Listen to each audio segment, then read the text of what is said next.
भ्रष्टाचाराच्या छायेखाली नवी मुंबईतील तळोजा हादरला। अवैध धंद्याची जाळी पोलिसांच्या सावलीत बहरली।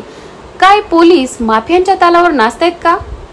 तळोजातील काळ्या कारस्थानांचा मोठा भांडाफोड फक्त आणि फक्त मनपा वृत्त 24 तासवर। नमस्कार, मी मीनाक्षी गोडके आणि आपण पाहत आहात मनपा वृत्त 24 तास।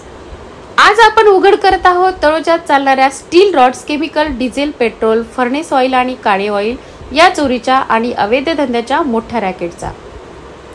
तळोजा MIDC परिसरात दिवसाढवळ्या हा धंदा सुरू असून स्थानिक पोलिसांच्या संरक्षणाखाली हे सर्व चालत असल्याचा गंभीर आरोप डॉक्टर, प्रोफेसर, संपादक, पत्रकार आणि सामाजिक कार्यकर्त्यांकडून करण्यात आला आहे। तळोजा पोलीस ठाण्याच्या कार्यक्षेत्रातील नावाडे फाटा, सिडको तळोजा, फेज 2, विवेक हिंदुस्थानी आणि वेलकम हॉटेल परिसर हे अवैध धंद्याचे प्रमुख अड्डे असल्याचे उघड झाले आहे। सेटिंगनुसार 24 तास चोरी आणि काळा बाजार सुरू असल्याचे पुरावे समोर आले आहेत। या टोळीत इम्तियाज ख्वाजा शेख, बक्कल खान, सरफराज हजरत, शमीम सुलेमानी, नसीम शेख, जलालुद्दीन यासारखे आरोपी सामील असून यापूर्वी मोक्का अंतर्गत शिक्षा भोगलेले हेच लोक पुन्हा अवैध धंद्यात सक्रिय असल्याचे स्पष्ट झाले आहे।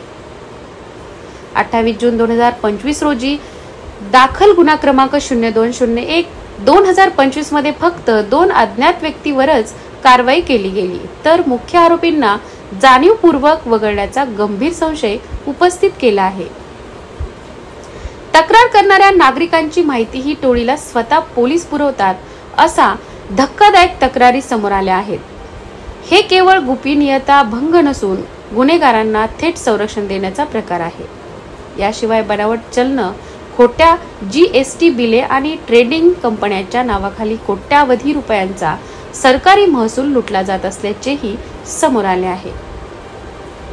तक्रारदार आणि नागरिकांनी राज्य व केंद्र सरकारला खालील मागण्या केल्या आहेत।